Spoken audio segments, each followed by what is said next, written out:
Hello mga beshi, gagawa po tayo ng fruit and vegetable salad. Ayan po yung sangkap ng ating fruit and vegetable salad. Mayroon po tayong mayonnaise, mayroon po tayong ham. Ayan, lulutuin po natin yung ating bacon, mga beshi. Ayan, hindi na po tayo nag-provide ng mantika dahil nag-provide po ng mismong mantika yung ating bacon, mamantika po siya. Tapos po yung mantika po ng bacon natin, siya na lang po yung ginamit natin pinagpirutuan sa ating mga stick crab, yung po nabibili lang na peke, hindi totoong stick crab. Tapos mga beshi, ayan po, dahil luto na po yung ating sangkap, napalamig na po natin yung ating scrib crab at saka po yung ating bacon. Tapos kung nakita nyo po, meron po tayong square na cheese. Kumuha lang po tayo ng konti, nagtitipid po tayo, baka kala po ninyo lahat na linabas kong ingredients ay ginamit natin. Hindi po, konti lang po yung ginamit natin. Bale, yan po, konting cheese, tapos konting bacon, konting stick crab, ayan po, at saka konting cheese. Yan lang po yung ginamit natin. Hindi po natin inubos yung ating ingredients mga beshi kasi ano na lang po yun, parang masyado na tayong magastos.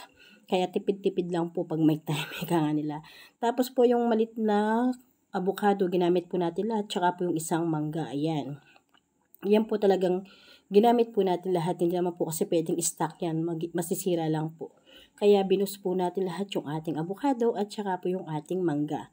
Tig-isang piraso lang naman po yan, hindi naman po masyadong malaki. And then ayan, minimekos po natin siya na may kasamang mayonnaise mga beshi, ayan. Nilagay po natin dyan yung mga sangkap natin, yung naprito kaninang stick crab at saka po yung bacon at saka yung mango and avocado. And then, maggagamit po tayo ng konting Himalayan salt. Wala po kasi tayong iodized salt. Malis naman po yung kamay ko kaya nagkamay ako. Pinakita ko sa inyo yan. Baka kala po ninyo is mga kapampangan is baboy sa pagluluto. Malinis po yung kamay natin. And then, lagyan na rin po natin yung ating nabanlaw na lettuce. Romaine lettuce po yung ginagamit ko kasi yan po yung mga pinakamasustansya sa lahat ng lettuce. Yung romaine lettuce po mga beshi. And then, ayan mga beshi yung tira natin. Ayan, para patunay na hindi po natin ginamit lahat. Yan lang po mga beshi ko. Hindi po tayo magastos. Ayan na po mga beshi. Good for 2 days na po sa amin ng anak ko yan. Tanghalian po namin yan at saka bukas mga beshi.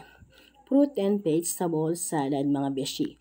Masarap po siya, try nyo po mga beshi. Kung ano po yung mga linagay kong ingredients, gayahin nyo lang po. Siguradong masarap po siya. Hindi po kayo mapapahiya kahit gusto nyo isolve sa inyong mga bisita.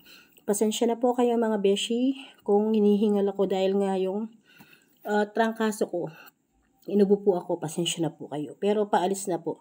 Nagtitik naman po tayo ng medicine mga beshi. Ayan na po yung ating masarap na fruits and vegetable salad mga beshi. Ayan po. Kung gusto nyo pong matry, subukan nyo po, masarap po siya.